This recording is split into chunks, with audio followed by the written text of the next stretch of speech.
Hey, and welcome to another installment of Catching Up. I'm Sam. I'm Chris. I'm Jake. I'm Josh. And this is it. This is episode number 50. Yay! So thank you for so far. the literally thousands of downloads we've had since we started.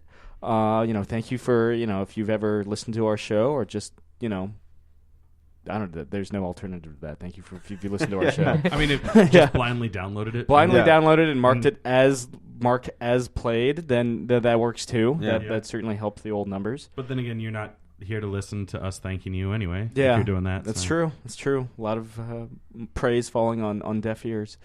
So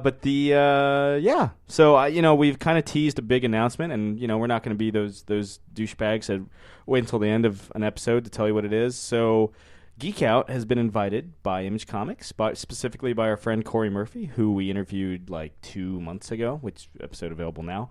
It's a good one. It's one of our more popular ones. I think so, yeah. Corey, Superwoman of Steel. But she invited us out to San Diego Comic-Con.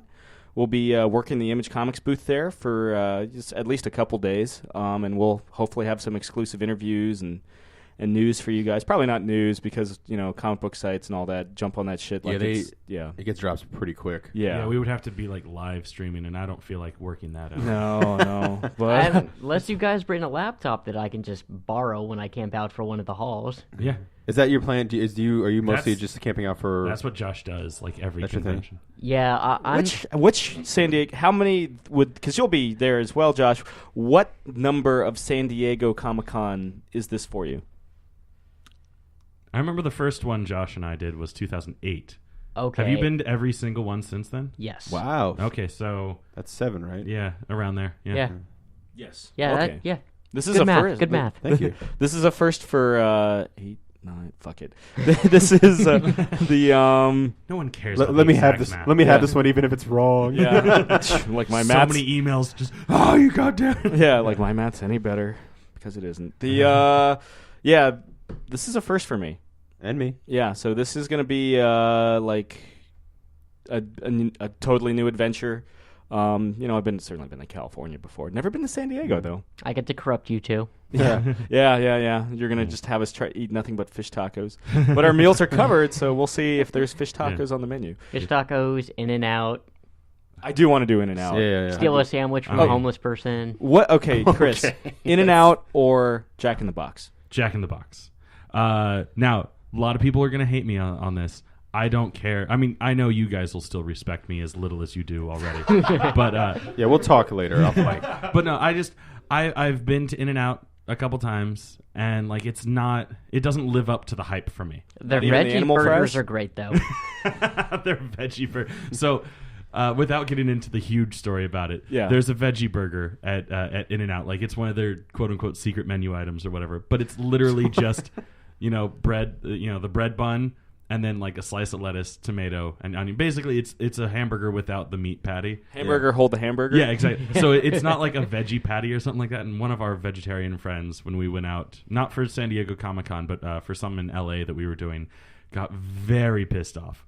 And it was hilarious. Not to say the misfortune of vegetarians is hilarious, but that particular vegetarian was hilarious. Going to a fast food establishment asking for a vegetarian option. Yeah. And then Off menu. And then getting pissed off when we went to Jack in the Box and was like, is there a vegetarian option? And I was like, well, there's salad on the menu. And then being surprised by it being a chicken Caesar salad. Although, Chris, you and I even had a special little journey when we did go to the Jack in the Box too. Walking through the shadiest part of town just to get to the Jack in the Was Box. this still in Los Angeles?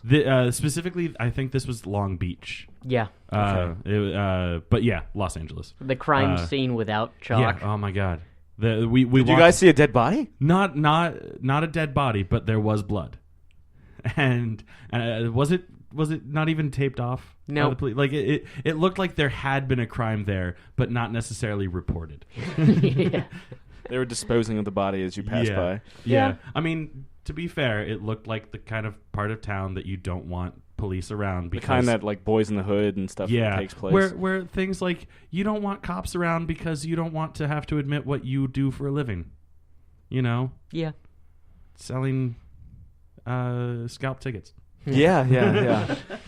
Bastards. So Josh, do you have a you have a favorite moment in your 7, possibly 8, possibly 9, possibly 5, 12. possibly 3? You know, hold on here. San I Diego have a calculator Comic-Cons. on my phone. I will get to the bottom of this. Well, I have moments that really were special. It's 8. 8. It's 8. I just counted it on my fingers. Right, yeah. Okay. Unless my fingers are fucked up, not out of the question. This one will be number 8. Yes. Yeah. Okay. See ya. Let's see. There was the amazing stabbing of an eye in Hall H. Oh my God, yeah. What? That's your favorite moment? One Well, of that was them. the most exciting. Well, it's because moment. he stabbed the person. No, he was the one that got stabbed. Oh. And got paid out big. Yeah, Yeah. right. You've never Well- noticed the glass eye? Oh wait, there it is. Okay. Yeah, well, I mean, I was about 3 rows up from where it happened. Was that the year that I was there, or was that the next year? I- It was Sorry, the I'm year they were interrupting. promoting Cowboys and Aliens, so Yes. that would be 2010. Okay, so yeah, it was one of the ones that I didn't go to. Right, but basically after that happening and the hall pretty much being put on maximum security lockdown, the people running the panel for Cowboys and Aliens thought, how awesome would it be if we had San Diego's finest bring out Harrison Ford, no one knows he's going to be here, along with Daniel Craig, but have Mr. Ford in handcuffs saying that he was the perpetrator that did it. It was And probably then- the only way you could get Harrison Ford on the panel. Yeah. In cuffs, escorted by San Diego's Yeah. He finest. does. He's worse than I am when it comes to like being out in public and talking to people. Oh, in the interviews and Yeah. stuff. Oh, Yeah. God. I feel so Yeah, bad for him gross. whenever I see Yeah, him on but- like a late night talk show because I'm like, I can see how uncomfortable you are, Oddly and enough, I understand. during the panel, he looked happier than Daniel Craig to be there. Probably just lit up a joint before he got on stage. Probably because he was like, "Sweet, I love handcuffs." Yeah. Yeah. Awesome. He's a kinky motherfucker. Let's see, Married yeah, to close to Flockhart's, you know. that. Clearly. Let's Yay. see, I think it was Jessica Chobot. I had myself thrown next to have a photo taken by one of my friends who we were. Mike? Yeah. When we Didn't were he also out get there. your picture with Olivia Munn? Yeah, I was about to Oh, say. Oh, that. no, yeah. no, I'm sorry, you're right. It was 2008 Olivia Munn. 2008, Yeah. he threw you into Olivia Munn. Yeah. I remember that. Well, Nice. we were at The once and future Psylocke? I didn't even Yeah. know. I didn't even know who Olivia Munn was at the time, and she was just walking around outside, and like Josh. That's was probably like, why. Nobody else knew. Exactly. Josh was like, "It's Olivia Munn. It's Olivia Munn." And then Mike is just like, Yep, just shoved me right there. It's like, hey, take a picture with my really awkward friend. Click. Thanks. Bye. Yeah, and it wasn't until like a year later that like she became like more of a household name. Yeah, she finally escaped the clutches of G4 Yeah. and became more of a... Yeah, because I had stopped watching that channel after they merged with Tech TV, and that was when she became a thing. Yeah, Attack Yeah, of the Show and and I all think that. it was shortly right after that she got her spot in Iron Man 2.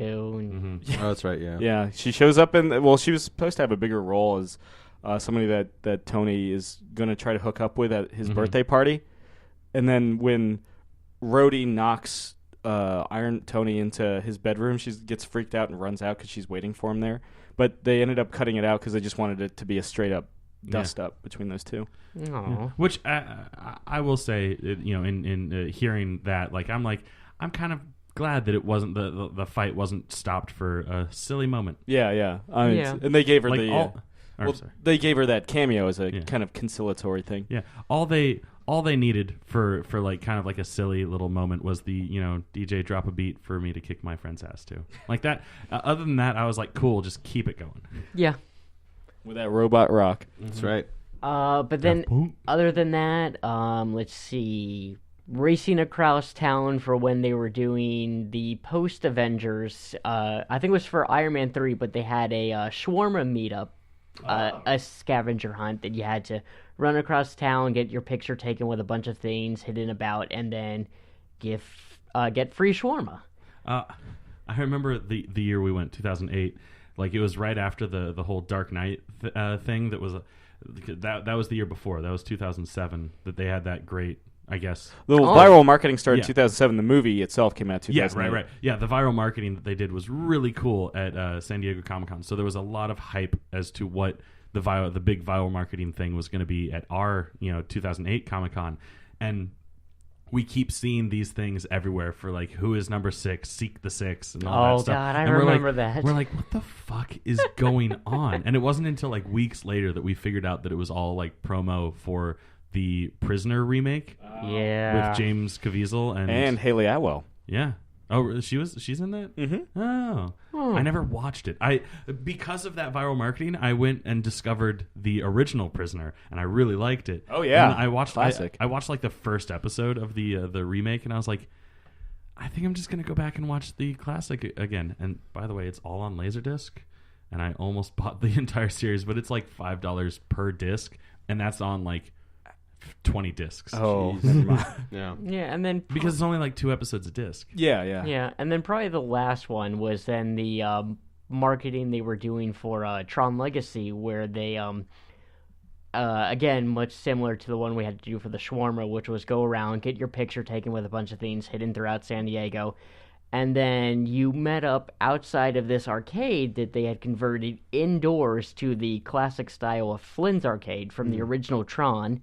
That'd be cool to play in Flynn's arcade. Oh yeah, I mean, Rocking the shirt. yeah. Oh yep. Today I'm rocking Flynn's arcade shirt. But then after that, they bring you downstairs to the same workshop they had for the 2 films, and then they try to very, very sillily make it look like you got de-resed into the machine and then brought into what looks like the club from Tron Legacy. Like, was it Nick Arcade style? Not as intense. But 'Cause I definitely, always wanted to be on Nick Arcade as a kid. Me too. I always wondered why those guys sucked at video games as Right? much as they did. yeah. But definitely enough to give someone a seizure if they went through that You know what? experience. We could totally do that. Because I have the green screen. We do. Making an intro. Yeah. Is it? I mean, and Chris, I'm sure you'll kind of agree with me here. It's a fucking zoo, isn't it? Oh, it's a madhouse. If you don't know what you're doing, it can be. 2008. It could be. It's crowded either way. Yeah. 2008 is, from my understanding, was like the first year that it really got big, because that was like more or less the first year that they started really incorporating just like general pop culture stuff too. That year there was like the year of Twilight as well, and like Oh, Jesus, that you was a have all horrible of your like decision. comic book nerds, you have your video game nerds, you know, like the people that you expect to see at a Comic-Con, but then you also have these 14-year-old girls running around everywhere with Team Edward or Team whatever the hell the other kid's name is. Jacob, yeah. Sorry, Jake. Team Bell all the way.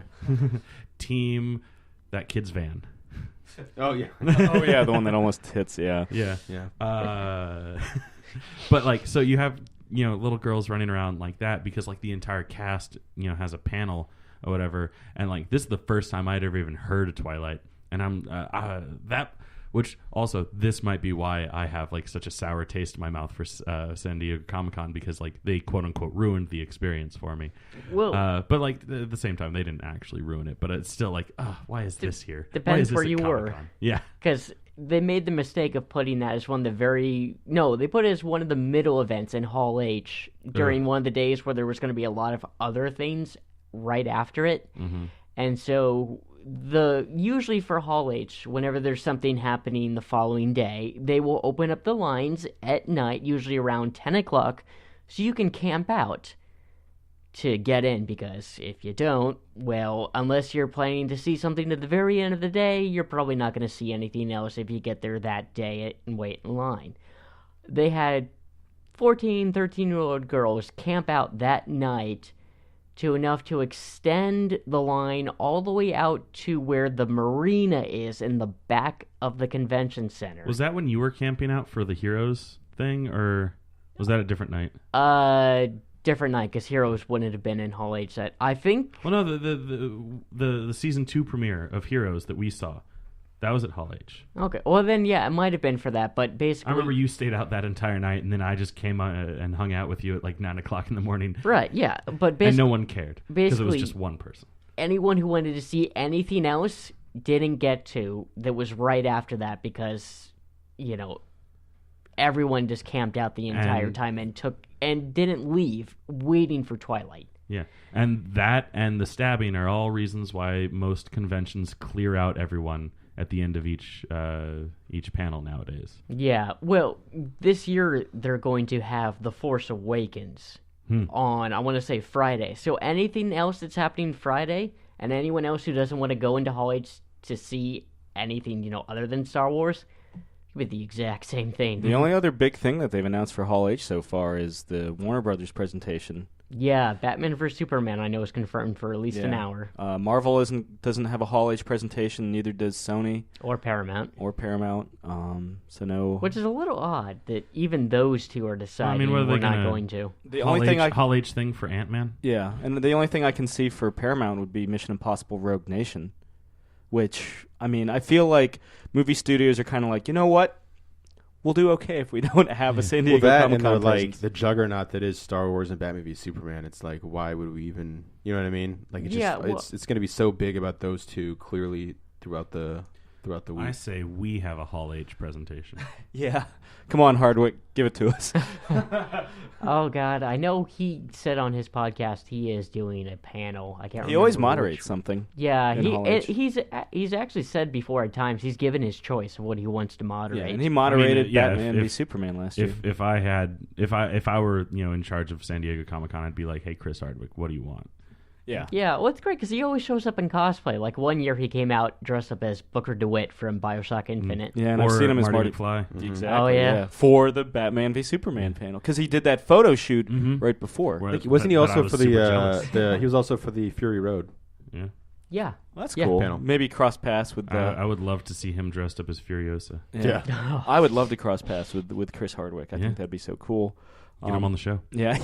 I do listen to Nerdist quite a bit. And that's probably what I'd tell him. Oh, yeah, I listen every- to you quite a bit. Every year he's got a Nerdist thing that he does at one of the And you always look forward to the Theaters. Nerd HQ stuff too. Oh God, yes. Yeah. One thing I That will say. erection, I could feel it from here. I can see it from here. Yeah, well, I the can great thing touch about it from Nerd here. HQ is that they say, for anyone who goes out to San Diego Comic Con and doesn't get a pass for a day they really want to or anything like that, they always say, hey, Nerd HQ is completely free. We don't make you jump through any stupid hoops or anything. The only thing they charge for are the much more intimate Q&As they do. More intimate butt sex. with Levy or Zachary Levi. Yeah, Sign me up. Levi. But yeah, I really, really only enjoy $20 too. enjoy the stuff they do at Nerd HQ. Yeah, and then they have dance parties and stuff. Oh yes, Yeah. So is Nerd HQ offsite then? yes. Okay. They always change their venue. Last year it was Petco Park. The year before that it took over a bar. Petco Park is in the baseball field? Yep.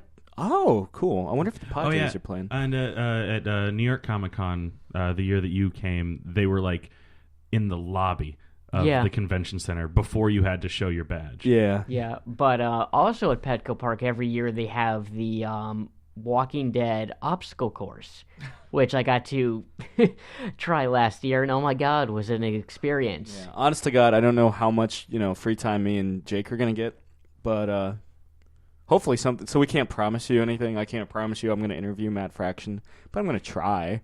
I can't. But so we'll see. But no, it's good.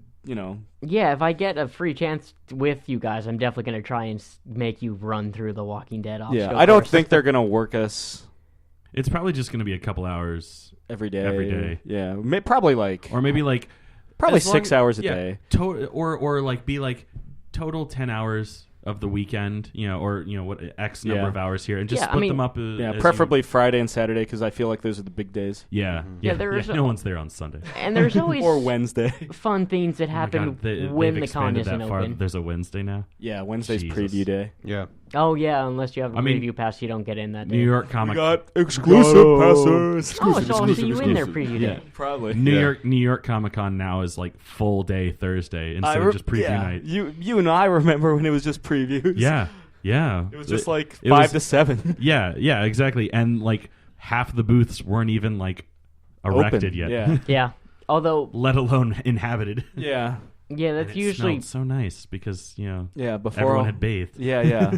People Yeah. still remember that deodorant was a thing. Wasn't San Diego Comic Con talking about starting to like hand out complimentary? Speed stick. Yeah. wouldn't surprise me.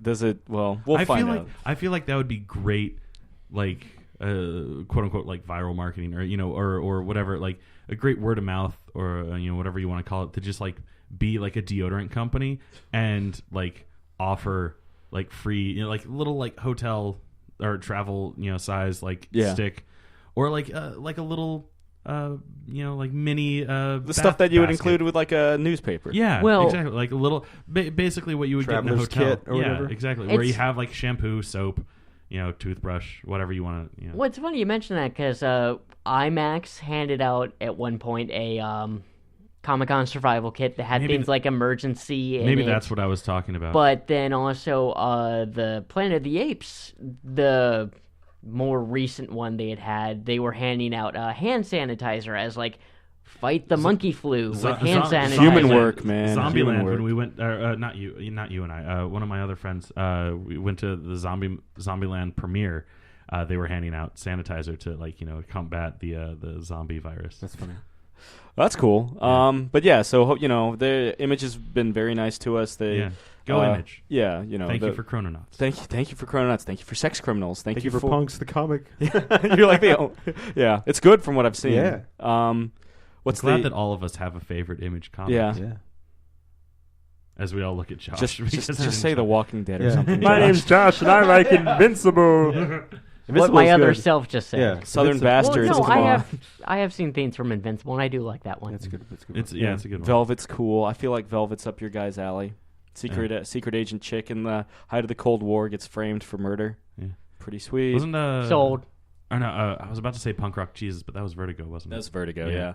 What was the other? Lazarus. It's a dystopian future where a genetically engineered badass woman that Michelle Rodriguez apparently wants to play because she loves the comic. Yeah. And she is a badass woman. She is, absolutely. Enough to take down Ronda Rousey in Furious 7. That's right. But spoilers. The Believe it or not, the main or one of the main characters takes down one of the goons. Yeah, one of the big MMA fighters, and makes it look so fucking easy in that movie. I could do it. Yeah. But I mean, Image is great. They'll be, in addition to providing us with passes, we're getting hotel and food covered. So it'll be pretty sweet, and we'll let you guys know. That's the big announcement that we were kind of teasing. In terms of the other thing that we were teasing, our little Q&A with the fans. Well, let me go. Literal Q&A. 1Q, 1A, yeah. Let me go ahead and take a look at scroll through all that. Yeah. Oh man. Pick one of the good ones. Yeah. only one will make it to the final cut. We should have just, we should have just built it up to be like, oh, we culled through all of these. There's so many questions. But you know what? So many. This was the only good one. Yeah, we can only pick one. Yeah. I'm never coming up with an idea again. Yeah, ladies, I'm sorry, we can't solicit you for sexual things, and men too, or animals. Well, all the men were asking about Josh, though. Yeah. And sorry, fellas. And the only animals that were offered were walruses, so no dice there. The two Tusk fans. Yeah. But so our one question that we selected comes from a Mr. Zach who listens to our show. Thank you, Zach. And he asks, "What do you think, or what's your stance on Justice League Gods and Monsters Chronicles?" Which, if you don't know what that is, so DC's been marketing the shit out of their latest animated film. I feel like more than their other animated movies. Justice League Gods and Monsters, which is basically this alternate reality where the Justice League are monsters, and I guess gods, but they're like bad guys, kind of like the Crime Syndicate on Earth 3. And there's a web series to promote it. 3 episodes, done in partnership with Machinima, currently available on YouTube. Each one focusing on their evil Superman, evil Wonder Woman, and evil Batman. And it's just been approved for a 10-episode second season, also by Machinima. What do you guys think of it? Have you seen it? Have you, Chris, I know you like the idea of Heroes Gone Wrong, so... It sounds cool. I haven't checked it out just yet, but I do like you said, more into the fall of the hero, so I don't know how I'll feel about these guys are just bad already. And here's the thing. This isn't spoilers because it's in the description. The 3 heroes aren't Diana Prince, Kal-El, or Bruce Wayne. So it's like Owlman and... Not quite as Crime Syndicate. Okay. It's Kirk Langstrom, who's Man-Bat. Mm-hmm. He's the evil Batman. Oh. And he's more of a vampire this time around to keep his animalistic urges down. The evil Superman is the son of General Zod instead of the son of Jor-El. I do love General Zod. we will kneel before him. Terrence Stamp and shit. Yeah, and the evil Wonder Woman is just like I want to say like the daughter of Ares or something evil. That makes sense. Yeah. So that does sound more interesting. I'll have to check it out. yeah, it's done by Bruce Timm, who did Batman in the animated series. Everyone loves Bruce Timm. Everybody loves Bruce Timm. Well, that would explain why Harley Quinn's in the Batman one. Of course. Co-creator, sure. Yeah. Yeah, I mean, I dig it from what I've seen. Well, it's weird because I didn't get like a evil feel from it. I got more of like an extreme anti-hero feel from it because like 90s comics. Well, like the Superman one, it's kind of like they make him out like he's not always reliable, but not like, he's getting drunk at a bar somewhere. Just kind of like Superman 3? Yeah. I was about to say that too. Not like Superman 3 unreliable, but kind of like like he Injustice? helps out when he feels like he wants to. But the episode they portray him in, he doesn't seem like he wants to do what he has to do. Like Hancock? No, more like he feels bad for the decision Smile he on your has to face. make. You're like, guys. Pre-leather suit, Hancock. I love that movie. Saw it in theaters. It So kind did of I. makes the decision in his short of kind of like the one that Superman has to make in the Man of Steel film at the very end. Like, Sam, I assume you've seen Yeah. Man the of Steel. clip. Yeah. Well, the thing is, apparently Bruce Timm wanted to have something in Justice League not in Justice League, in Superman Doomsday. That's how Superman was going to kill Doomsday, by snapping his neck like he does to General Zod at the end of Man of Steel. But Warner Brothers was like, Superman wouldn't snap, his enemy's neck, and then so they changed the way he kills Doomsday anyway. And of course, flash forward 8 years after that, and he totally snaps. Right. Yeah. And also, like, the Wonder Woman one, Steve Trevor shows up in it, and they have very, very intimate moment in it. So they each have attributes that are true to what the characters are supposed to be portraying as. And Kirk Langstrom isn't, straight up Man-Bat mode all the time. Yeah, no, he does act very much Batman, and then has a much more Bat-like side to him. Well, more specifically, Vampire Bat. Well, yeah. Yeah. Those red eyes. But they each have attributes that you look at them and you think, no, yeah, this is Superman, but a much more 90s darker version of it. Kind of like a Dark Angel style to it. Yeah. Or Spawn. Yeah. This is Spawn. Hopefully we'll be meeting that gentleman. Yeah, he hasn't announced for San Diego yet, but I don't know why Mr. McFarlane would be out. I just want to talk to him about baseball. Yeah. This is coming from someone that has Spawn #1. The Technically, I have it too. yeah. I have a miniature version of it. And we both have Spider-Man #1. Yeah. Which was $1 million seller like Spawn #1. I think Spawn #1 was the #1 seller in 1994. That wouldn't surprise me. The thing is, I think he still thinks Spawn is the coolest thing ever. I'm almost positive he still thinks that. I mean, isn't Spawn it? is pretty awesome. Spawn is pretty awesome, and I love Spawn. I love Todd McFarlane. I got to preface that because what I'm about to say is going to sound like I don't like Spawn, but I love Spawn. I love Spawn. I love Spawn. Okay, Spawn. Yeah. I own the animated series on DVD. I love the movie. I almost got it. It's on fantastic. Laserdisc. I love it. I have a here's the bunch of thing. issues. I have the Blu-ray of the movie. Nice. We can order one copy. We order enough copies for our subs, which is a little bit fair amount. I am a sub for that book. But we can order one for the rack, and we don't sell out usually.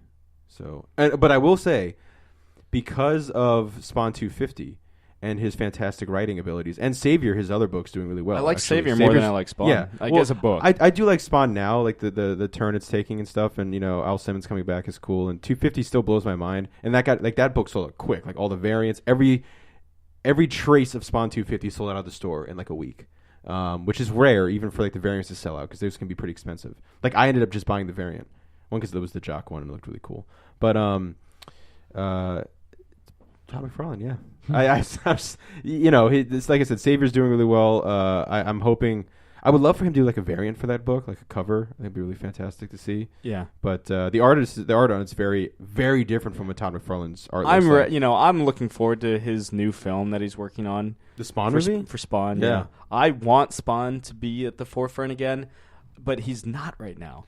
Well, the thing is, like, I really liked Michael J. White as Spawn. he was He good. could still do it. He was really Yeah. good. The thing about Spawn, it's funny watching The West Wing now and going back and thinking of Martin Sheen being in that movie. But the thing about basically the same the thing about character, right? Spawn is Totally. like Yeah. so many of these like the quote unquote badass characters. I don't know why I say quote unquote because there are badass characters around nowadays. But like if Spawn came back again, like he would just whoop all of them into nothingness because Spawn is like he's awesome. Like he and, the design still holds up really well, although he's got a little different look now post 250, or I guess it appeared in 250. But it's the same basic design is there. The artists and writers that have worked on Spawn are astounding. Obviously, not just Todd McFarlane is not the only person who's written and drawn Spawn. I mean, you have the Frank Miller and the Alan Moore. Yeah. Grant Morrison's worked on him. Neil Gaiman's worked on him. Yep. Greg Capullo basically got famous working on Dave Sims. Yeah, Dave Sims is one of the best issues in the entire series with Spawn. And Chris was generous enough to let me borrow the first compendium, which I still have for you. And the early stuff's still good. I mean, it's a little cheesy here and there, but it's really when they kill was it Kincaid, the ice cream man, when that issue happens, it's when it really, I think Todd McFarlane really knew what he wanted to do. That was the issue where he could have his quote unquote company character kill and it'd be okay with it because it was his character. He could do whatever he wanted. He didn't have to answer to the bigwigs like a Batman or Superman or Spider-Man or Captain America would. I'm excited to see, like Sam was saying, I want to see where the movie goes. I think we joked on not joke, but we talked about on an earlier podcast about his wife like renting an office and being like, if you don't use this office to write, then money is being wasted on this office being rented. Finish the script. And he's very good on Twitter. He has a Facebook, but I follow him mostly through Twitter.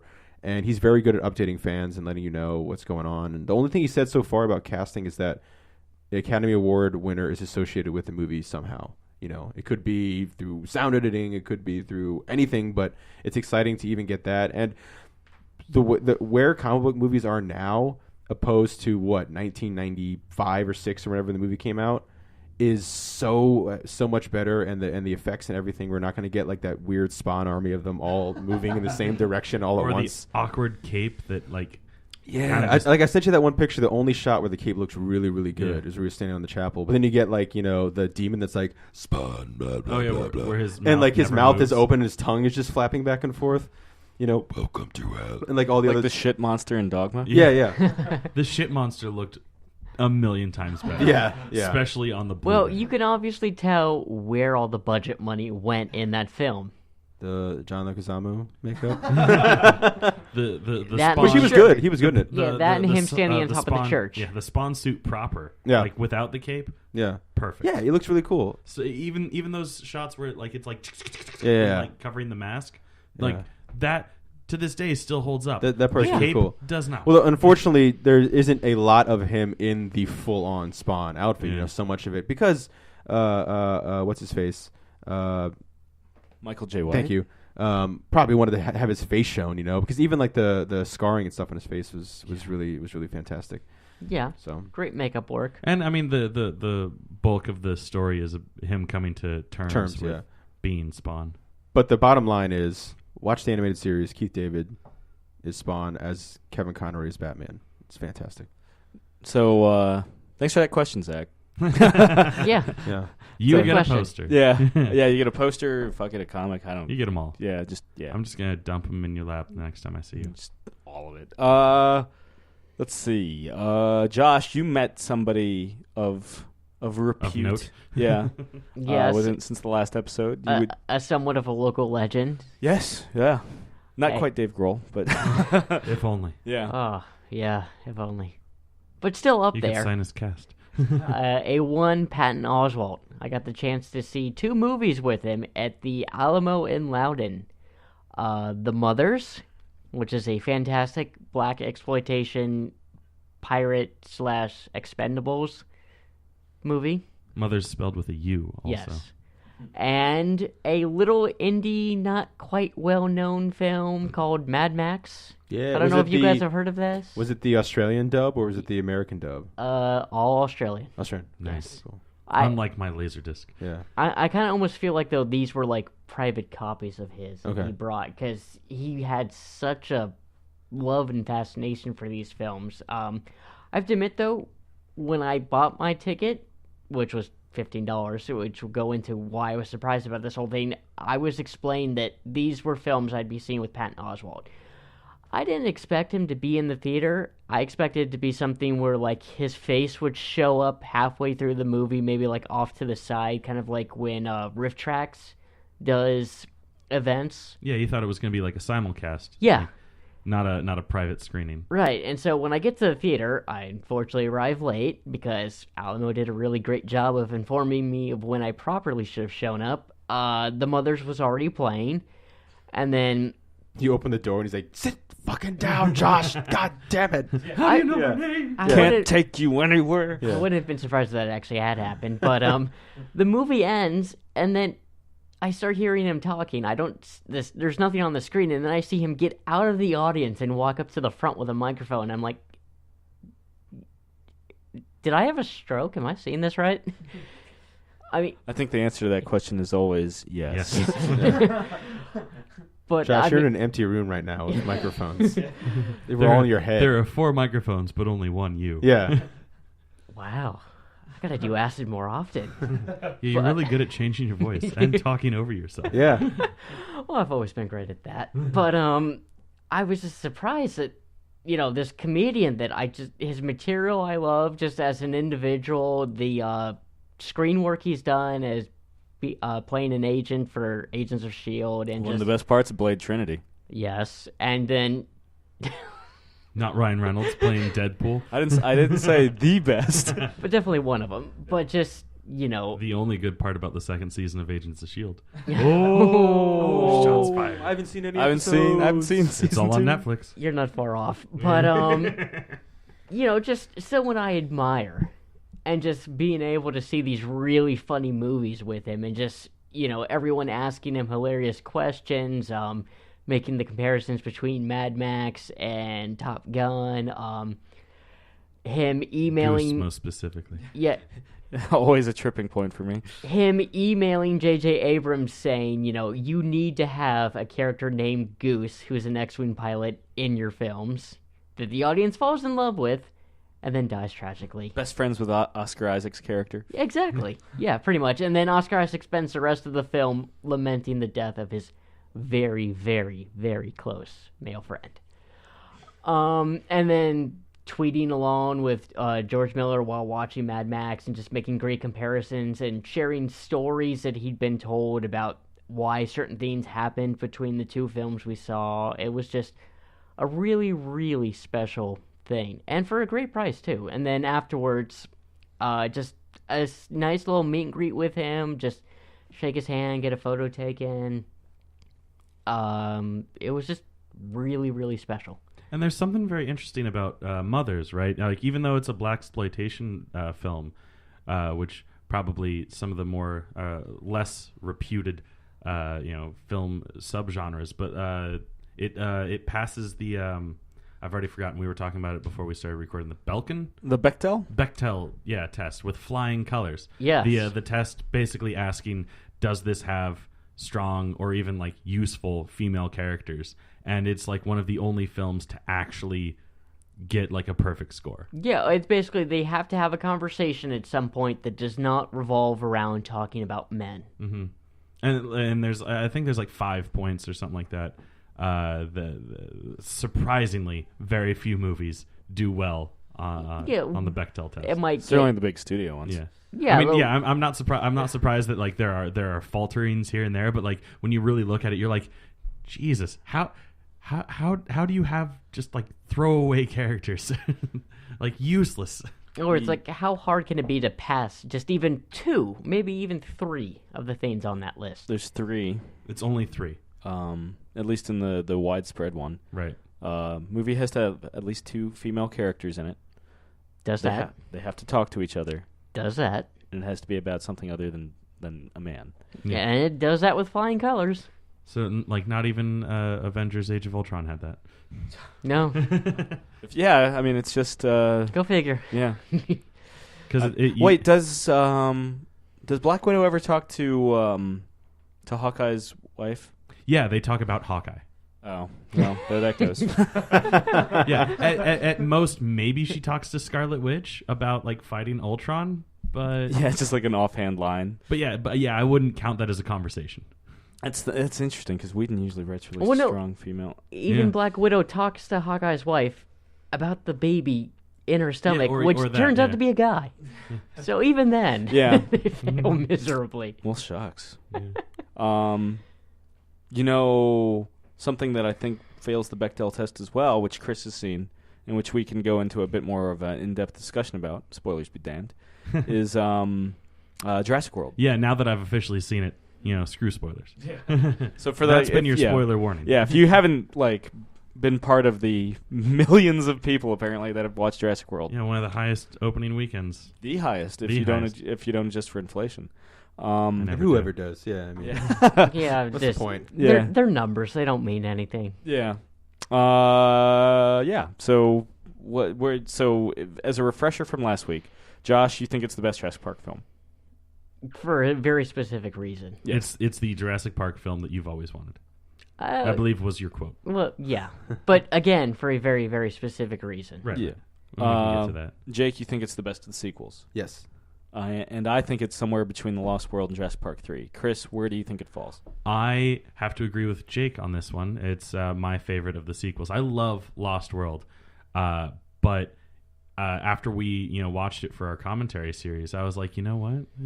It's not as good as I remember it being.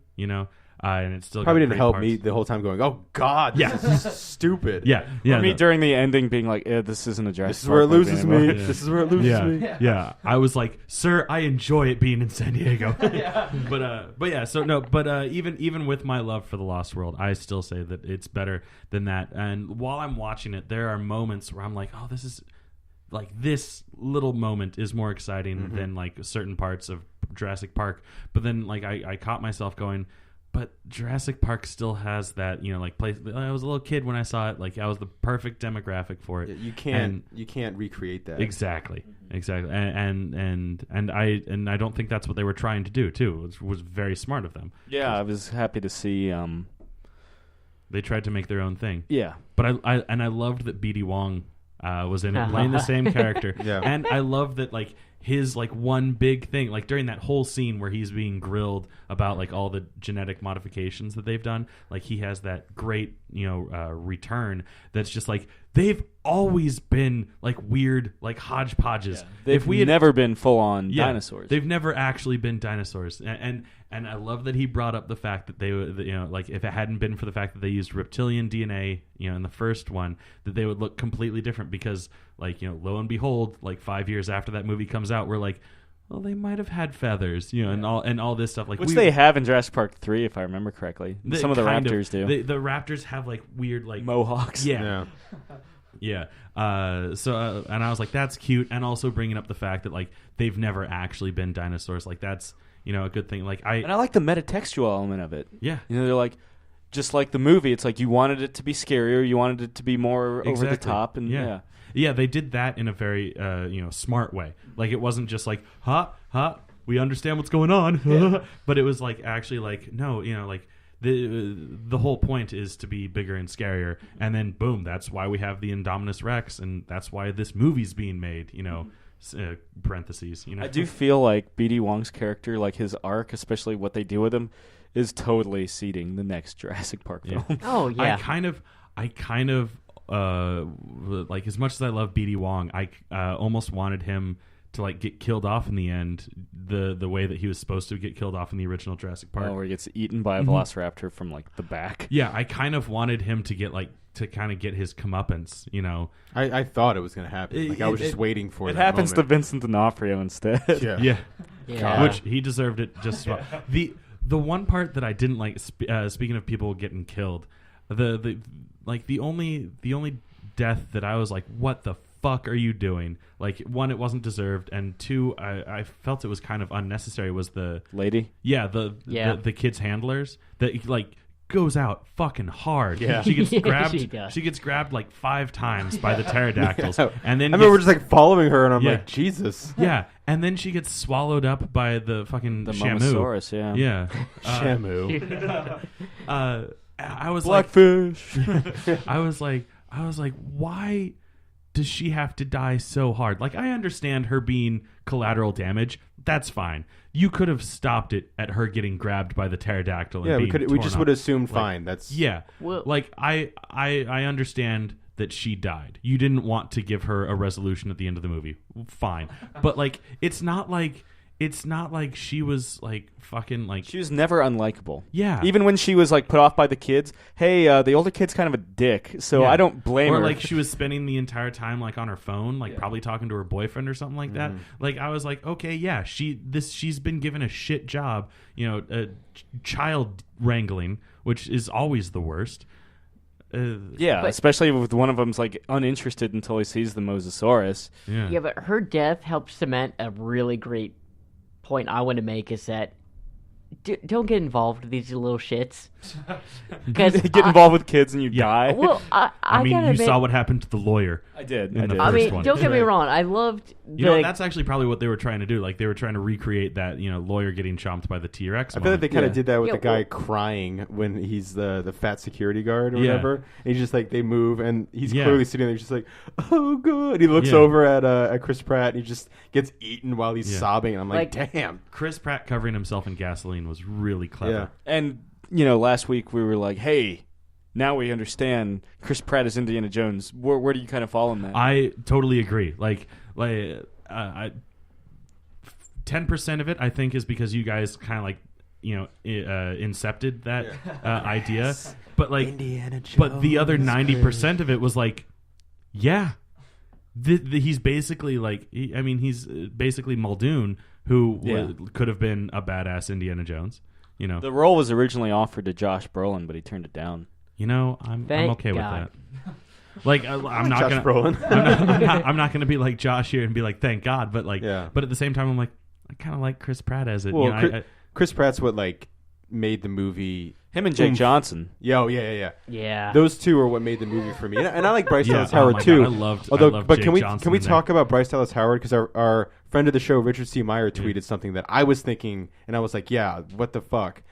Does she get arrested at when the credits roll? Does she get arrested and go to like jail or trial for the shit that goes down in Jurassic World? Because she's kind of she was a knowing inadvertently participant. responsible for the but entire like, thing. the same reason Yeah. why John Hammond probably didn't get arrested. Why wasn't John Hammond arrested for reckless endangerment? Yeah. Well, Or what's his name for unleashing a T-Rex in San Diego? I Yeah. mean, technically, the only one Money. whose name was on the park went out really, really hard, though. Yeah, Oh, the dude no. next to Yeah. him getting stabbed by Yeah. a pterodactyl beak, and he's just like, oh, Yeah. and then they crash. Yeah, so it's kind of like, But I just want to know, Yeah. if the movie kept rolling, she goes back home and the news rolls and she's like, And they all suffer PTSD. yeah, well, she's just like, I'm gonna go get a new job now. Yeah, See you guys later. It's all for me. It's one of those movies where as soon as the dinosaurs get out, minus Chris Pratt, it goes into slasher movie syndrome, Everyone where is so dumb. all I mean- common sense just goes Yeah. out the window.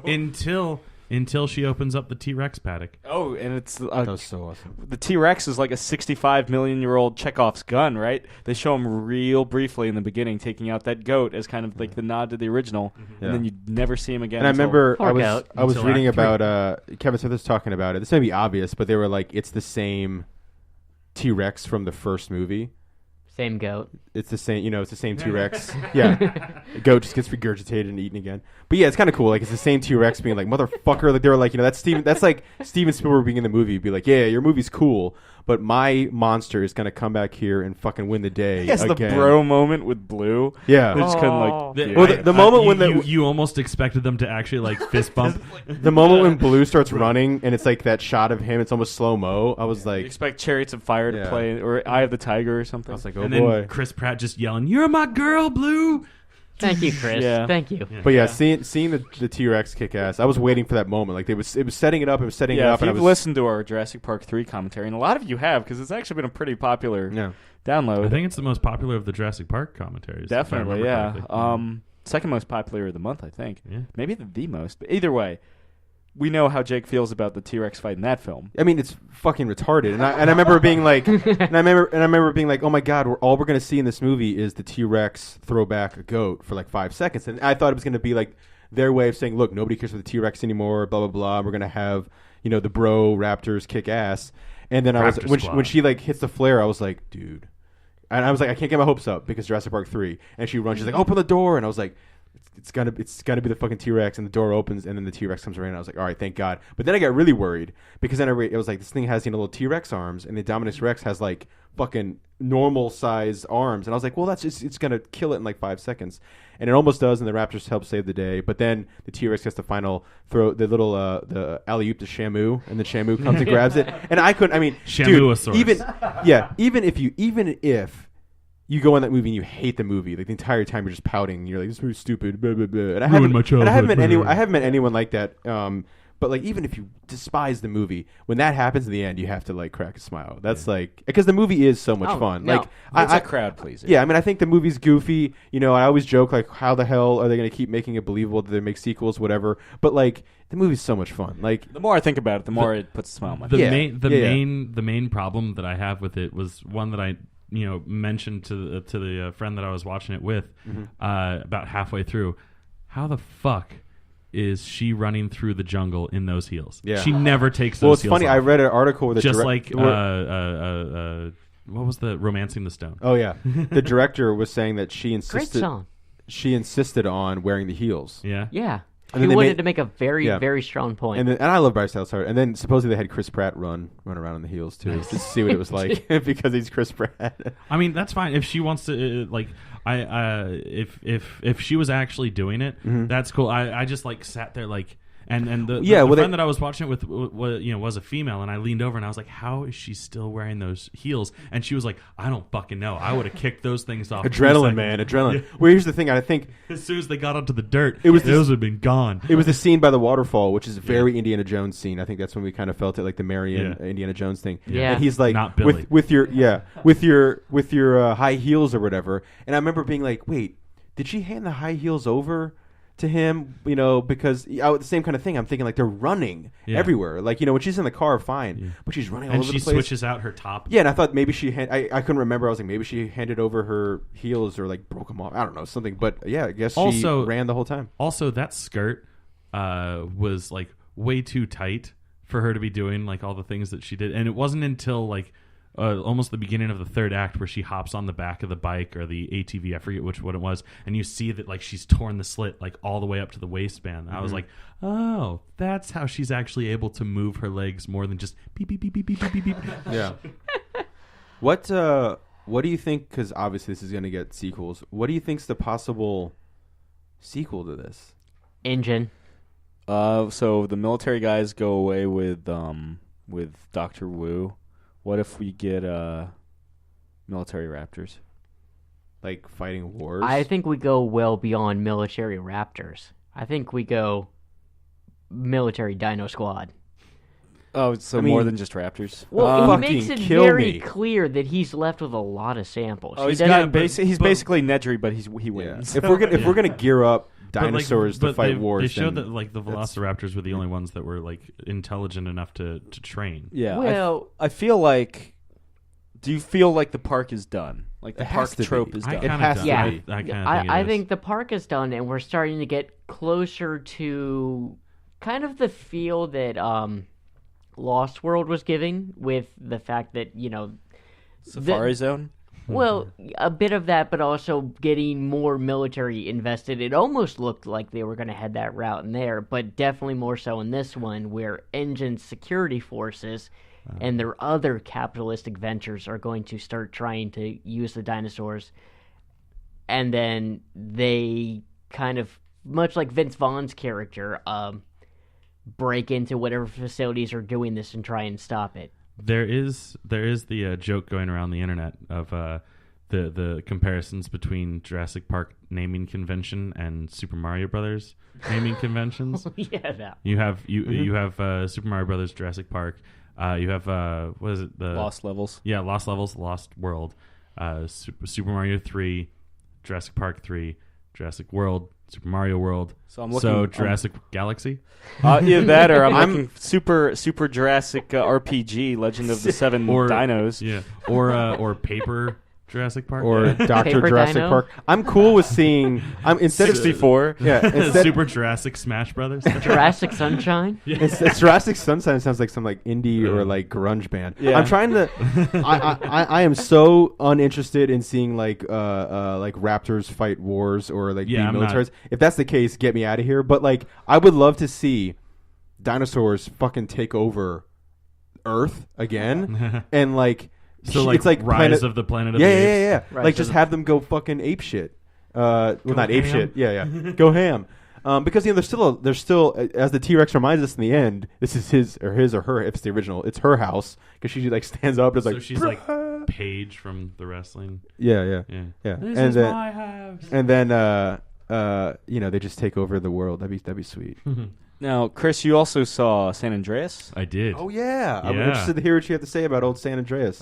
Very, very exciting. I seem to have missed the scene that you were talking about with The dude hanging onto the pole? No. That's definitely in there. No. The scene where what's his name clearly isn't looking at an earthquake and like reacting. Paul Giamatti. Paul Giamatti. On top of the Hoover Dam. Oh, is that okay? Yeah, it's after his friend dies, and he looks Okay. at his face. He's just like, Okay. he's doing this face. I will agree that was a weird reaction, but for some reason, I mean, I was just we were playing it up big time, but yeah, I thought the way you guys played it up, I thought there was a scene where he like gets out on the balcony. It's just Oh, like, no, yeah. like having we a were seizure. we were like in such hysterics driving home after seeing that movie because it was so fucking Funniest fun. movie I've seen this so far this year. Yeah. Yeah. But I mean, like, anyway, go ahead. What? But, so I the Because no one else I know have seen it that I can talk to about besides Sam. the big takeaway for me with it was that The Rock, Dwayne Johnson, is like the worst rescue, whatever you want to call it, rescuer ever, because he forgoes like everything just to save his family. Which that's the one thing that like in like The Strain. I don't know, Josh. You watched The Strain, right? I might check it out. I think it's on Hulu, the first season. But like the whole reason why the main character's like family is dissolving is because he, cares so much about being part of the CDC that his wife's like, how dare you save millions of people and not It's take also our daughter to a dance recital. San Andreas in the beginning also suggests that the reason he's no longer married to that Carla Gugino's filing for divorce is because he's too dedicated to the job. Yeah, He's had they it's say not technically what it is in the end, but yeah. he has 600 rescues. How about the blink and you miss it Arsenal Red Hood? What's his face? Colton Hayes. Colton Hayes in the beginning of the movie. Oh yeah. Or Kylie Minogue exploding. That does remind me. Going back to Jurassic World, blink and you miss it. Jimmy Buffett cameo. I heard about it. Grabbing a margarita. Is that what it is? The Adonis is attacking the main area, Yeah. or maybe it's during It's the pterodactyl attack. Yeah, and like you just see this guy go, grab 2 margaritas Nice. and run off. Because there's screen. a cheeseburger in paradise Or was it a branch. Margaritaville? Oh, it's a Margaritaville. You're Margaritaville. right, Yeah, because Cheeseburger in Paradise isn't actually owned by Jimmy Buffett. That's owned by the guys that own the Outback. Oh. Yeah. Intrigue of intrigue. Margaritaville is owned by Jimmy Buffett. And yeah, there's one of those branches in the park, and that's where you see him. Yeah. Yeah. Interesting. But that being said, like I kind of liked that, that like there were so many opportunities for The Rock to be like, hold on, we got to stop saving our daughter and go save these guys because there's a million people dying all around us. Yeah. And like part of me was like, why isn't he? I mean, he Straight up does drives by like the old couple on the Yeah, road. they're like, stop! Like trying to help him. Like, or hey, you're while about to they're- drive off a Yeah, cliff. or while they're in the helicopter, they're like, "Oh, look, buildings are like Yeah. not necessarily like the buildings in the city, but Yeah. like while they're flying through the country, they're like, oh, hey, gas stations just falling apart." I think the way that they try to get around, like I say, try to get around it, because in the end, we don't care. We just want to see the Rock save his Exactly, family, yeah. But thinking on like a well, this is weird, because I think we had the same reaction. Is that when the building's going fucking haywire, and his ex-wife's trying to run to the top. He's telling people to get to the top, and he would save as many as he can. But he only has a helicopter. But she, of course, is the only one, and everyone else fucking crumbles. How about this also? Because unfortunately, Sam didn't get to see the scene when fucking Mr. Fantastic throws the guy out of the way. Oh yeah. How much of a dick move is that? Yeah, I was like, we already know he's a dick. Yeah. But I was like, wow, you are going to die hard, and he does. And yeah, he does. He just kind of accepts it. He's just like, fuck it. Yeah, shipping crate. Part of me really wanted that death to be a lot slower. Yeah. It's like you see like fantastic guts. I was like, okay, he's definitely dead. Yeah. But like, part of me wanted him to like get stuck and like end up drowning like really slow. But I was like, set okay, on fire. I get it. They gotta wait for the end for someone to drown. Okay, fine. He gets tossed into an oven like that one raptor that gets California pizza kitchened. Oh yeah. and then the one raptor that gets blown up by a bazooka is just looking at Chris Pratt like, Chris Pratt. Yeah, they have like a heart to heart, and you just see this just, and then it explodes.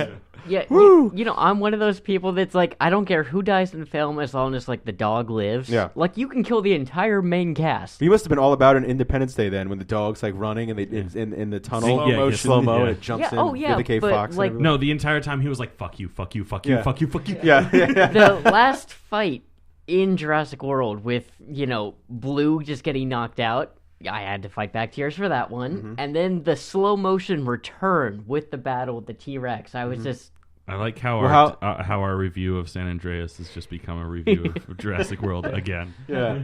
But real quick then, I bet you were totally, because Sam and I have a mutual friend who's like all about animals too, and she was like talking about how she was like on the verge of like sobbing throughout the entire movie.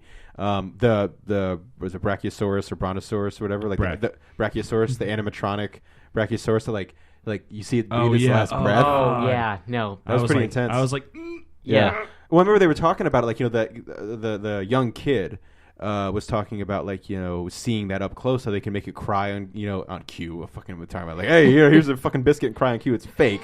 But, you mean he also that didn't happen? Yeah, but he also, that same kid, I had posted something on Facebook because I saw on, like, a CBR or something that he had never seen Predator before. And Chris Pratt found out that he'd never seen Predator before. So in between takes, him and, I think, Nick from New Girl, they hung out in the his name's Jake. I mean, I should fucking know that, right? Jake Johnson. Yeah, I should know that. Yeah. I'm sorry. It's your name and penis. That's true. I'm never. You know Nick from New Girl. Yeah. Me Dick. Yeah, me Dick. The me dick. The me Dick. But anyway, Chris Pratt found out, and he set up so like the kid could watch it. And in between takes, Chris Pratt would run back and forth and give him like trivia about the movie and stuff, and give him like get the whole like in his trailer, which is probably pretty nice, like snacks and stuff. That was a kind of sweet moment. But then Dick though Chris steals Pratt the show. always had to be pantsless during these. Yeah. Really weird. But anyway, back to San Andreas. Talk about it. Better or more enjoyable or less enjoyable than Jurassic World? Ooh. It has San Andreas has irresistible women. Yeah. I don't know. The Raptors were pretty damn hot. There you go. I think I'm gonna go with Jurassic World on this one because That's fair. dinosaurs. Dino frogs. Yeah. With bits of jellyfish and other things thrown in. Yeah. For Depending shits on, and giggles. yeah, depending on whether you want it to fucking camouflage or not. But San Andreas, like, I got my money's worth out of that. Yeah, thoroughly enjoyed it. Pleasantly surprised. Yeah, especially after hearing like you guys talk about it, I was like, okay, I probably like this. Yeah, I was like, it's gonna be like just any other like. It's gonna be like The Day After Tomorrow 2012, and I was like, it's better than The Day After Tomorrow 2012. How was it in comparison to Volcano? I will take it over Volcano. Yeah, I would too. I love Volcano. In but fact, I'll take Dante's Peak over Volcano. yeah, Yeah. true that. I was about to throw that in the ring too. Like, Good which choice. one's a better Good choice. Volcano movie? Dante's Peak. Yeah. Now, what's 'Cause better, It has Bronson. Deep Impact or Armageddon? Armageddon. Armageddon. Yeah, Armageddon. I was about to say, go ahead and be contrary. And Yeah. It's okay. No. I've never even seen them, but I'm gonna say Deep Impact. Yeah. I mean, Armageddon had Aerosmith. And Animal Crackers. Yeah. It really didn't need Aerosmith, though. But it needed animal crackers. Yes. I needed animal crackers. It needed Yeah. the animal crackers. Yeah. So that's cool. And anybody see anything else? Nothing. I saw Vampire's Kiss finally. Oh, that reignited your Cage-a-thon, didn't it? It never just goes away. I like that you sent us all like that random. Oh, well, I clip. saw that clip and I was like, "Holy fuck!" Like, here's because anyone who's listened to any of the podcasts would know that I had this like Nicolas Cage marathon that I did that's starting up again. Like, I can't help it. Like, usually I'm like, you know what? I'm gonna start watching some Keanu Reeves movies. The Nicolas Cage one, I can't fight it. You know, it's like his acting; it just happens and it's over the place. It's crazy. It's unexplained. But I love it though. At the same time, like I truly do love watching. I love watching Nicolas Cage movies now, and that couldn't be said like a year ago. But I was walking in FYE at the Fair Oaks Mall, and I was like, you know, this is the only place around that I could think of that has like physical copies of movies outside of like Best Buy that just has new movies, you know. And I was like, I'll look to see if they have Vampire's Kiss, you know, because you can't find it on like digital anywhere. And I'm sure somewhere you could find it digital, but like through Vudu you couldn't find it. And through Well, that legal tells you means. something about it. And so yeah, No voodoo codes. Yeah. Fuck this. yeah, seriously, No thanks. yeah. And so I was walking around, and I was by the horror section, and I looked down, and it was there. It was just there, like Vampire's Kiss, and the cover is terrible. It's a fucking terribly packaged DVD. Is it the one where like Nick Cage is doing the crazy face, like ah? He's just like. Like, you know, you can't see. Just imagine a crazy Nicolas Cage face. I mean, There's many to think- choose from. Google an average Google face. Nick Cage Vampire's Kiss. Yeah, it'll be one of them. 9 times out of 10, Yeah. it's going to be that face. And it's not the one with the plastic teeth where he's like, you know, like looking back where he's walking through the nightclub, like talking to everyone like, I'm a vampire. But here's the thing though, like I don't like the movie. Like I thought the movie kind of sucked, but I loved Nicolas Cage's performance. Like maybe my favorite Nicolas Cage performance of all I was time. about to ask Weatherman or Well, Vampire's Kiss? Weatherman's my favorite, probably my favorite Nicolas Cage movie. Because I think it's great. I think he's fantastic in it. It's not the meme, but it's close to that. The famous meme, like the I don't know what fucking the meme is called. the googly eyes. Yeah, Nick like Cage. you don't say, which he doesn't say. You don't say in that scene, and that scene's like 4 minutes, and you see his face go from normal to that famous meme, like just over time. Because he's just berating the secretary. He's really terrible at it. Yeah, the faces are ridiculous. But he calls it a punk rock performance, and the reason he did it is because he didn't really want to do Moonstruck with Cher, which was a big hit and it won her an Oscar. And he has like a one-armed carpenter or one-armed baker. I can't remember. I think he's a one-armed baker. Anyway, he made a deal with his agent at the time. He's like, let me do Vampire's Kiss and I'll do Moonstruck. Fine. So they did it. I think Moonstruck was 87 and Vampire's Kiss was 88. And it's just a completely out of its mind performance. You know, I always talked about the old theater teacher in college. Dr. Moore would always say, like, be bold. Like, you know, acting is not about necessarily being right all the time, but it's about being bold and making bold choices and making choices in general. Nicolas Cage, by that definition, is like the best actor on the planet because that dude makes the most bold choices in the world. And Vampire's Kiss is that, where I don't think any other actor would have gone through with that movie. You know, the famous scene where he eats a live cockroach in the movie, and, you know, he's running around and making crazy noises and, you know, not morphing his body like something you couldn't Like do, but morph? just, yeah, the way he you know, balls himself up and runs around, and he'll like make his couch a coffin, because the thing is, he thinks he's becoming a vampire. He's not becoming a fucking vampire. Like, there's no actual vampire in the movie. It's a guy going insane the entire time. Spoilers. Yeah, and 30-year-old spoilers. yeah, well, you know, but it's you know, a lot of people joke. There was a Q&A at one of the film festivals he did for Joe, which is a great Nicolas Cage movie on Netflix, for real. Like, I'm not just saying it as a Nicolas Cage fan. And this guy thanked Nicolas Cage for he learned the alphabet during Vampire's Kiss, the famous scene where like he stands up and does says the ABCs, but in the most over the top, like a little dance jig way. And so if you can find Vampire's Kiss and you want to see a completely out of its mind performance by Nicolas Cage, like the craziest Nicolas Cage performance I've ever seen, and I've seen a lot in the past year, nothing comes close to Vampire's Kiss. And they asked him his 2 favorite movies he's done, Nothing compares. which was written by Prince. He said the 2 movies that are his favorite movies that he's been in at this festival were Vampire's Kiss and Wicker Man, and the crowd like fucking ate it up, man. They went crazy. But yeah, I finally saw Vampire's Kiss. I'm not sad that I saw Vampire's Kiss. I'm glad I did because of the performance. The only reason I watched it again is that Nicolas Cage does commentary, and I cannot wait to hear Nicolas Cage commentary. So I'm excited for that. But that's about it on Vampire's Kiss. Well, Chris, you and I saw something that hit Netflix recently. Yeah. We finally shit. hunkered down and Marky marked it up. Yeah, my favorite Transformers movie. Yeah. Well, I mean, outside of I get the first one's the best, but four was fun because of Mark Wahlberg. Yeah, I agree with you. Definitely best sequel.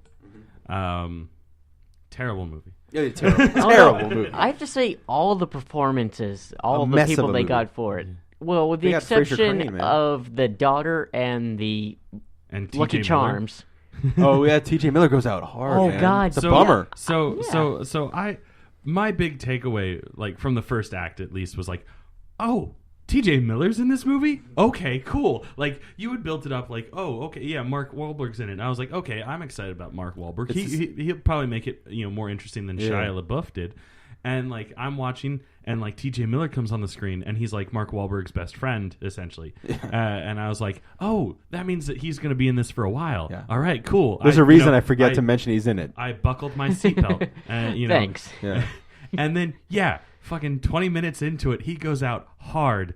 And I was like... He gets, like vaporized or something? He gets hit with that, the Genesis bomb. Yeah. Oh, okay, yeah. And gets turned into, like, stone. That's right. Or Turn to stone. he gets turned into Energon. Yeah. Yeah.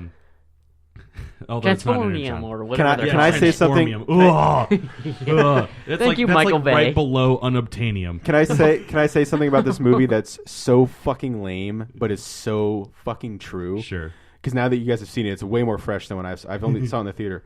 The scene when Optimus Prime is on the Dinobots giving the speech, he pulls out his sword. I fucking got misty-eyed in the movie theater when that happened. Because he was like, I didn't grow up with Transformers. I grew up with I did G.I. Joes and stuff. I did G.I. Joes. Yeah, you did. Yeah, Snake Eyes. But Be silent now. yeah, right. Call me Cobra Commander. Yeah, and spoiler alert: fucking Snake Eyes is dead in the comics. Oh, is he? Yeah. Well, shit. That's crazy, right? Anyway, R.I.P. Rick Park or Ray Park. Yeah, supposedly. I mean, he'll probably be back, but I'm pretty sure he's like dead. So yeah, he gives this like rousing speech, about how we're gonna fucking do this, and he rides on the Dinobot, pulls out his sword. I was just like, oh God. I was like, am I insane? That must have been why I started the Nicolas Cage marathon in my head because I was going fucking. I'm getting misty-eyed at a Michael Bay movie. I'm getting misty-eyed at a fucking robot riding a dinosaur with a fucking sword. A robot car riding a robot dinosaur. Giving like a patent speech, going into fucking Tokyo, wherever they were. Some of you will not make it out alive. Yeah. But John Goodman's in it. He voices the guy who smokes the round like it's a cigar. Which is funny. I liked him. But so like TJ Miller goes out like 20 minutes in, and I'm like, oh, and I check the time, and it's like still another 2 hours, and like that was when I was just like, really? Yeah. We're practically at the climax already. It was almost like when we were watching Mission Impossible 2. Oh yeah. Like fucking, but like what killed me is like, unlike Mission Impossible 2, like every half hour there was a climactic battle, but it wasn't the climactic. Dude, here's battle. something insane. I'd rather watch Transformers 4 again than Mission Impossible 2. Oh no, so would I. I would still rather. Sorry, Josh. Transformers. And I love some Tom No, Cruise. I but mean that's man, a hard choice for me to make. At least Transformers 4 is entertaining. Yo, I love. I've never seen 4, so yeah, 4/2. I And love. that's how you know. Because Sam is giving credit to a Transformers 4 movie that he hasn't seen over Mission Impossible 2, which he has seen. Sam likes to judge movies without seeing them, much like Foxcatcher. Yeah, Yeah, well, but- Yeah, well, he was that's right. the prime He example. Was, he but was right. The on Office no, prime example. that's more me saying I've never seen Age of Extinction. Let's give it a go. Yeah, but I love seeing Frasier as I like know a how much totally Mission Impossible 2 scary sucks. son of a bitch in it. Yeah, Kelsey Grammer's good. Yeah. Stanley Tucci's kind of redemption arc was. Oh my god! Yo, yeah, that scene. Yeah. He has an oh my god. And then doesn't Mark Wahlberg get a Transformer gun that he uses? Yeah. What Transformer is that like? It's one. Is it like a noisy cricket? Like it's like a really tiny gun that a Transformer uses? No, it was a sword. Oh, is that what it is? It was like a dagger that happened to have like a pew pew thing on it. Pew pew button. Yeah, but for him it was. Yeah. Yeah. And he uses Give the me back my alien gun. Yeah, he uses the shit out of that thing Yeah. in that movie. He solves a traffic accident with it pretty well. And doesn't he drink like a Miller Lite or Coors Light? Miller. They have like the. I'm almost obviously, positive it's Miller. Yeah. He's like, he's very Marky Mark in that movie. Hey, it's Miller. Feel the time. vibration. Oh my god. If he had I don't know, rolled over the truck or something like that, and he's like, "Oh, feel that vibration." That's a good vibration. Come on. Or that just starts playing on a radio and he just He shoots punches it. the radio, Yeah. like in We Are the Millers when the Friends theme came on. Oh, Not in the movie. It's I in saw the blooper. Yeah. Yeah.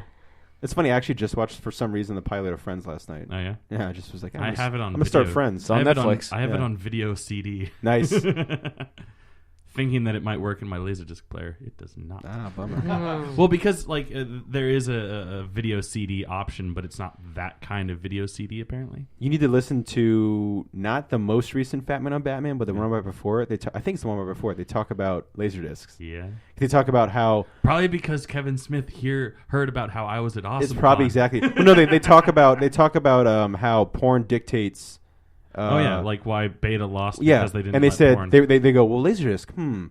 Laserdisc is weird. Was there porn on Laserdisc? They're like, well, who's gonna wait to want to flip over the side? And they're like, well, who fucking watches porn for 30 minutes? They're like, you can't get it done in 30 minutes. You got problems. There, I can say from my copious searches on eBay, just type in Laserdisc and seeing what's there. There are Playboy and Penthouse Laserdiscs. Okay.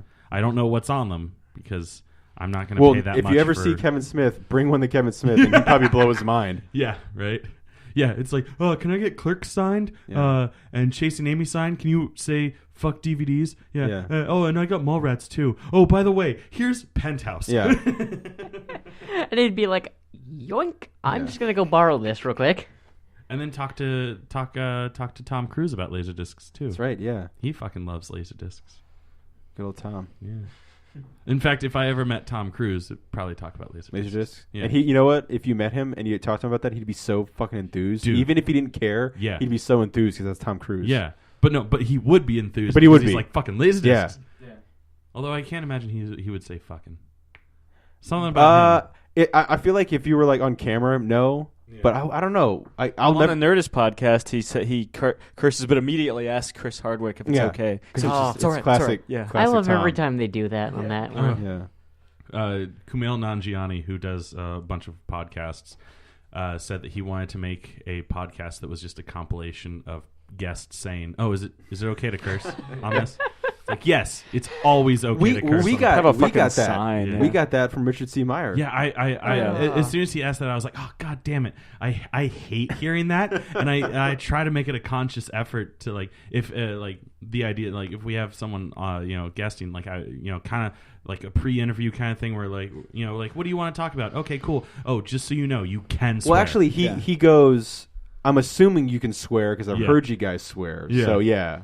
Which, Because better. yeah. Yeah. So he doesn't go. Can I swear on this? If yeah, And also he was very vanilla in comparison. Yeah, to us. yeah. oh, everybody's Because yeah. we're like I mean, cock and it's- balls, Yeah. maximum Yeah. shits I think and if you fucks. listen to the first podcast we ever did, we go about 5 minutes and Sam's like says fuck or something, and he's like, "Oh yeah, we're gonna fucking cuss on this podcast." By the way, There's a Episode one reason available why now. there's a red E next to it. What do you guys think of some of the E3 news that just finished? At the time of recording. Very, Josh. very, very, very, very, very, very happy with some of the announcements. And that's it. Yeah, you're not going to go into specifics. There were announcements. There are Oh. video games. yeah, there are video games. I've I have played played them. Let's see. Microsoft continuing to apologize nonstop to their fans with things like backwards compatibility finally coming to the Xbox One. which I'm Sort looking of. forward to. Yeah, Yeah, definitely. That's. I mean, because I got so many 360 I got a lot of games. fucking 360 Yeah. games. I mean, Yeah. that was like arguably the pinnacle of the Xbox. I mean, I haven't played an Xbox One, but 360 has a much more robust library than the original Xbox did. yeah. Yeah. I'm really, really glad I kept my physical copy of Alan Wake now. Yeah. No, and you're saying that It's both disc and digital, Yes. Ooh. provided Yeah. that they got the license, or the Yeah. The developer's okay. Yeah, There's something about the Yeah. developers. Well, Microsoft said at the press conference, if the developer says yes, you can do this, then that's it. Microsoft then just flips a switch somewhere and magically it starts working for that game in specific. Well, they probably, have them all in some big archive of every single game published for a Microsoft console. Yeah. And they just okay, now, I doubt we'll ever see Marvel vs. Capcom 3 backwards compatible because Capcom, you can't even get that on the Xbox Live Arcade now. Yeah, Capcom got a little pissy with some of their titles. Well, they don't and- have the Marvel license anymore. Oh yeah, so they that can't too. legally sell it. Yeah. So- I mean, yeah, in instances so like you can't that. even get it on like Steam or something like that. No, you can obviously buy a used disc, copy. but you can't buy a digital copy of it. Yeah, in some instances like that, yeah, licensing is just no way around it. Yeah, we'll never probably see the Ninja Turtles Turtles in Time reshelled that was available on Xbox Live Arcade because Konami doesn't have the Turtles license anymore. Right. Well, Michael Bay does. I don't know. Did they do the same thing like they did with PT, the playable teaser of Silent Hills, where like even if you had owned it and then deleted it, you couldn't even re-download it. Period. And that's a little different because Konami always has. I mean, it's one of their IPs is Silent Hill. They Yeah. just didn't want for being. R.I.P. Silent Hills. Yeah, that they just were being. As you were saying, being pissy. That's more of a case Yeah. of them being pissy than Oh, Capcom definitely. just losing Yeah. the Marvel license. Right, but it's not something where like you can just re-download it later. Like it's completely gone. Yeah, digitally. it's gone. Okay. So, unfortunately, I mean, I've heard rumors of it being resurrected by another development studio, but I don't think it's going to happen. Yeah, I know there was the rumor that Microsoft was going to buy it and re-show it at E3. Like, surprise, guys, we own it now, and that didn't happen. So yeah, but they've got titles like Borderlands are coming to it. It's not there yet, but it's going to happen. The first Mass Effect. Probably all three Mass Effects when it's all said and done. Oh, and yeah. Mass Effect Andromeda. Oh, I'm That's excited for that. Yeah, I'm a big fan of the Mass Effect series, and Mass Effect Andromeda looks like an erection. Yeah. Like that's if it's a good game, that's just like That the term. The game itself looks like an erection, not like it looks like Sam is having an erection because of the game. Yeah, But it's like he's like, oh, it's a hard penis. yeah. I will play that.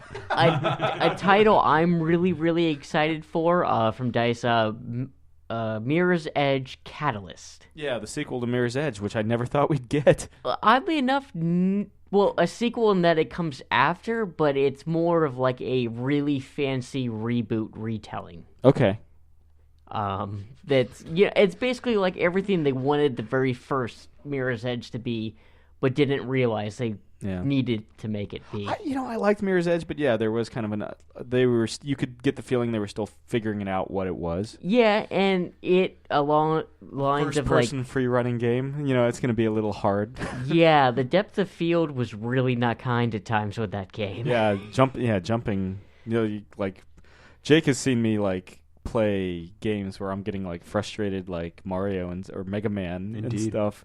But Mirror's Edge, those are some of the most unforgiving jumps ever. I think that was one of the very first discs I ever snapped.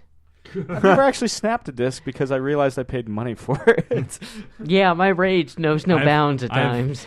I've snapped a disc before, but that was a blank disc that I wanted to just I was like, oh, this will look really cool if I break it into little pieces and then piece it back together and made a CD label or for something like that. And then physical media died. And they also showed finally in-game footage of a game that I thought was just not going to be entertaining at all, and I'm glad to be wrong. Did you ever? I mean, yeah, clearly you seriously thought Battlefront 3 was just going to be a pile of steaming shit. Yeah. Like Daddy Daycare?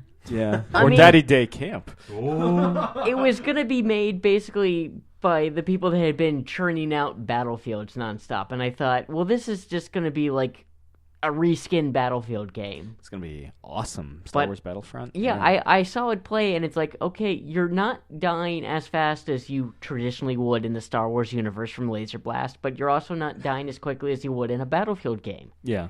It looks a lot more arcade style. You're not going to rage quit over too often. It really reminds me of Battlefield 1942. Yeah, with I saw they were playing on Hoth, and they had bits of what reminded me also of Rogue Squadron, of trying to get the snow speeders to tangle up the AT-ATs and knock them down. Do you guys pronounce it AT-ATs? I always did AT-AT. I say I AT-AT. said AT-AT. I mean, there's no, as far as I know, there's no. Kevin says AT-AT, so There you go. Yeah. I assume He's a that's what it's got to stormtrooper. be. So what do you do with it? Do you just go AST for ATST? no, I say ATST. So it's not a. In It's fact, that would be ATS, wouldn't it? ATST. AST, ATST, AST, yeah. Right. Ass to mouth. Never go ass to mouth. You can in the heat of the moment. Right. But yeah, there were a lot of really, really great things. The next Halo game to come out of it. Halo 5 Guardians. There are Yeah. Great things like ass to mouth. Seeing Nathan Fillion's character from ODST make a comeback in the game. He's doesn't he show up in I'm sorry. Reach briefly? Yeah, he has a character he plays in Reach, but it's not Buck from ODST. Okay. Well, that's cool because I actually think ODST is okay, though I think it's the worst of the first person shooter ones. Well, it's not a Halo game. It's a glorified It was originally supposed to be an Xbox Live Arcade title, and Microsoft was like, we can make this a full title. Yeah, and they didn't do developed too enough. bad with it. I mean, if you also owned the Master It's Chief, like putting out Capture the Flag.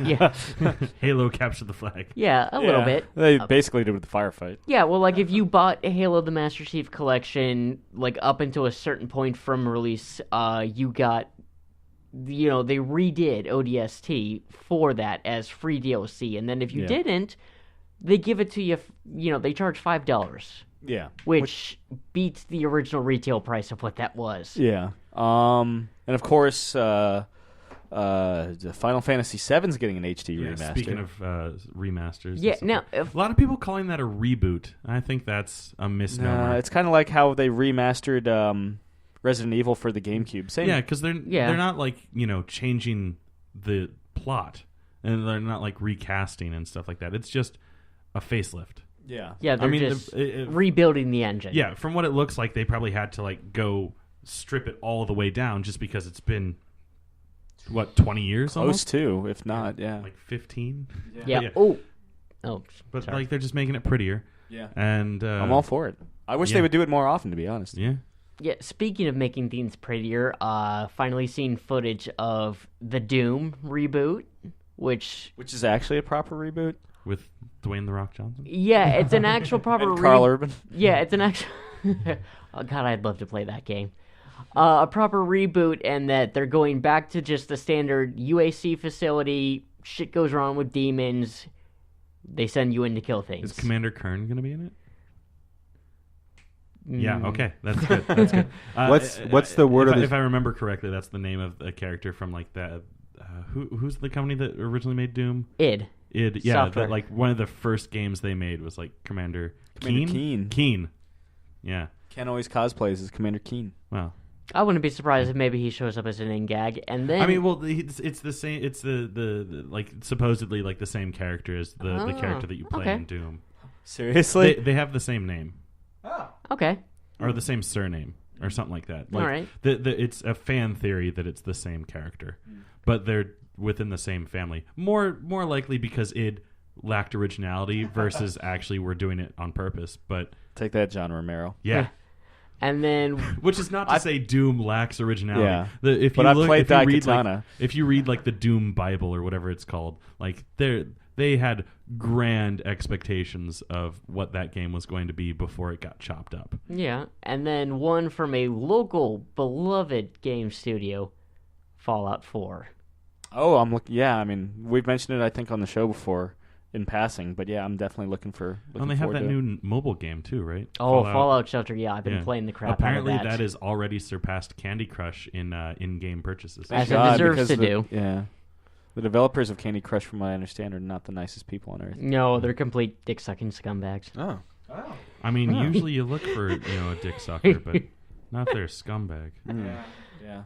Ugh. I was gonna say, what's the word on the street? Because I've the What last are kids saying? yeah the streets ahead, right? The last anything Mad Max video game I've looked at was the game whatever magazine you let me borrow, like because they had like a fucking Yeah, it's thing, right? It's still on track to come out in September, I believe. Like reviews or people talking about it or gameplay or because I haven't really watched anything. Yeah, I don't think the embargoes have dropped for that yet, but The trade embargoes Yeah.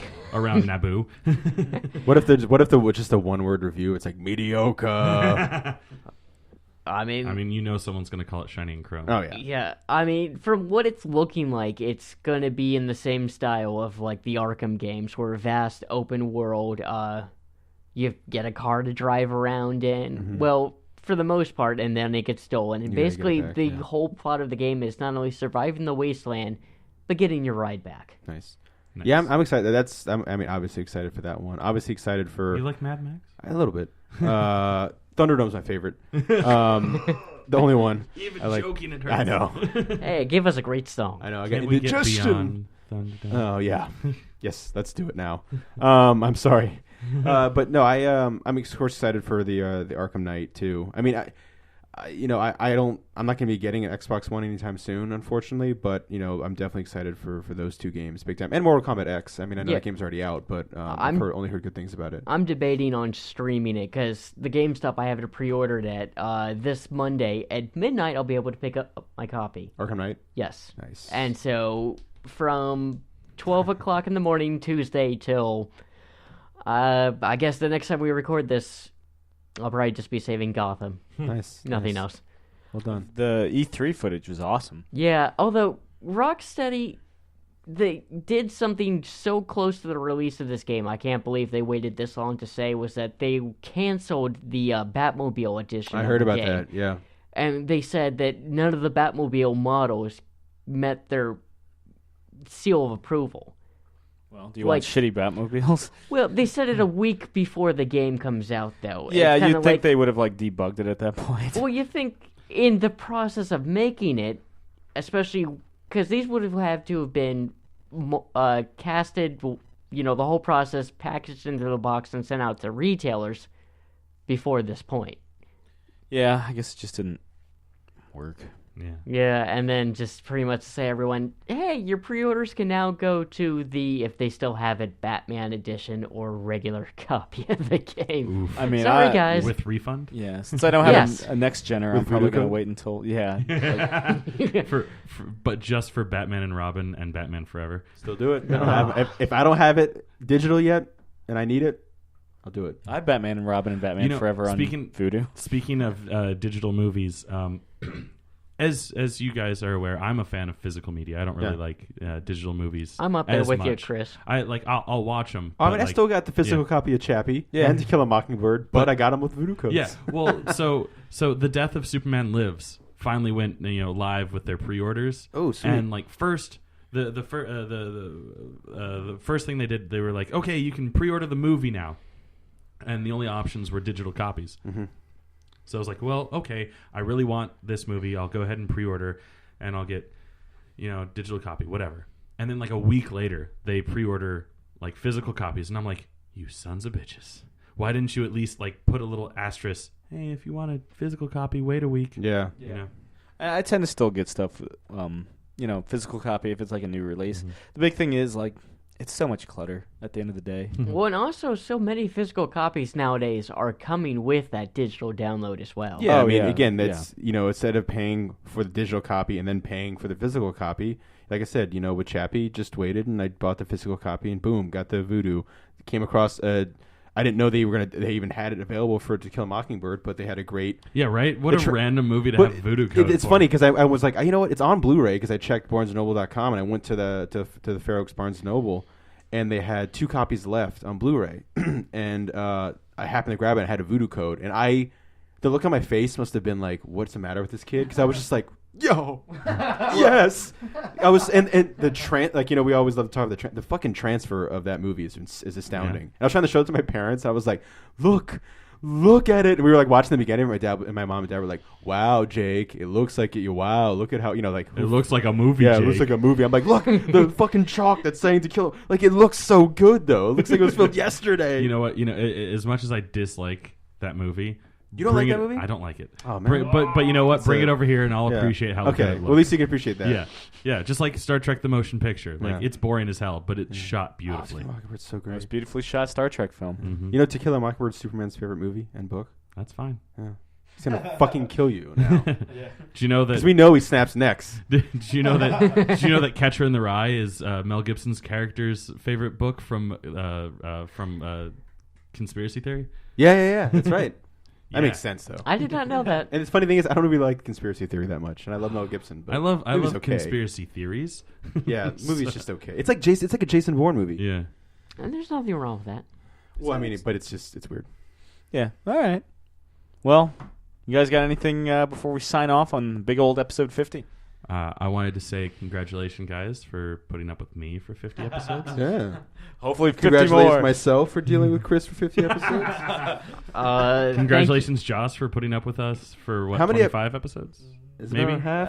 Or? Not quite that many, but Okay. because we were at 25 at the end of the year. Oh yeah. Oh shoot! Thank you for not feathering, and murdering me. It's not. We're not done yet. What do you think's going to happen in Yes. San Diego? Yeah, we're not done yet, man.